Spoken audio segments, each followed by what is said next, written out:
Let's kick it off with what is happening with the rates of cancer worldwide. Yeah, unfortunately, they're going up. Um, I mean, the reason they're going up is, to me, uh, very clear and explainable, and it has to do with the diet and lifestyle issue. Um, tech, our technology has outpaced our biology, and what that essentially means is that we, as a species, uh, our existence on the planet can be estimated to be 1 million years or somewhere in that general vicinity. We were existing on the planet as hunter-gatherers for hundreds of thousands of years.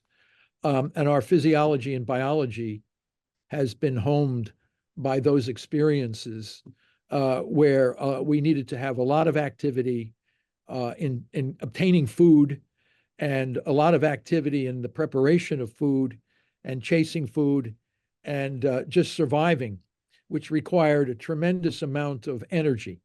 And the energy that came from to allow us to do this, that is surviving ice ages and moving from one continent to another, the general day-to-day activities of survival was a very, very different experience for hundreds of thousands of years than what we're doing today.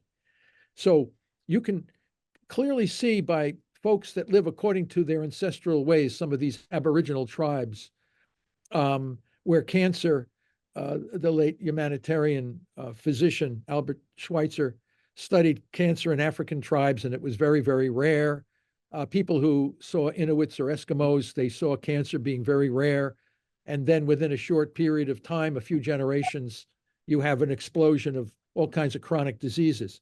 So the bottom line is you can see in Wales, England, in fact, we have a book by Tim Noakes, infections and certain kinds of injuries and things like this were predominant for reducing lifespan. Cancer was very low. And then by 1996, cancer became a major form of lifespan interruption. And you're saying to yourself, well, what the hell happened here? It can't be genetic because we can't change genes that fast. So it's clearly an environmental problem. And our ancestors did not have delicatessens and donut shops on every corner. Our highly processed foods, poorly nutritious foods that are in the food chain are everywhere. Our lifestyle today is far different. We sit in traffic, we sit in front of computers, we sit on cell phones. Our level of activity during the course of a day is far less than it was, say, 50,000 years ago. Even during the Neolithic period, when we started to cultivate grains, which began civilization around our ability to harness food in one location, whether it was corn, wheat, or rice, or whatever, still took a lot of energy to hoe the fields and reap the food from these grains, which were more natural kinds of things. They weren't highly processed carbohydrates as we have today. I mean, a tomato could last only a few days before it would go rotten. Today, we have tomatoes that can sit 6 months on a shelf. When we put it all together, we have an introduction of food into our food chain that provides less nutrients, minerals, and health benefits than it did years ago. We don't have an activity. We're not as active as we used to be.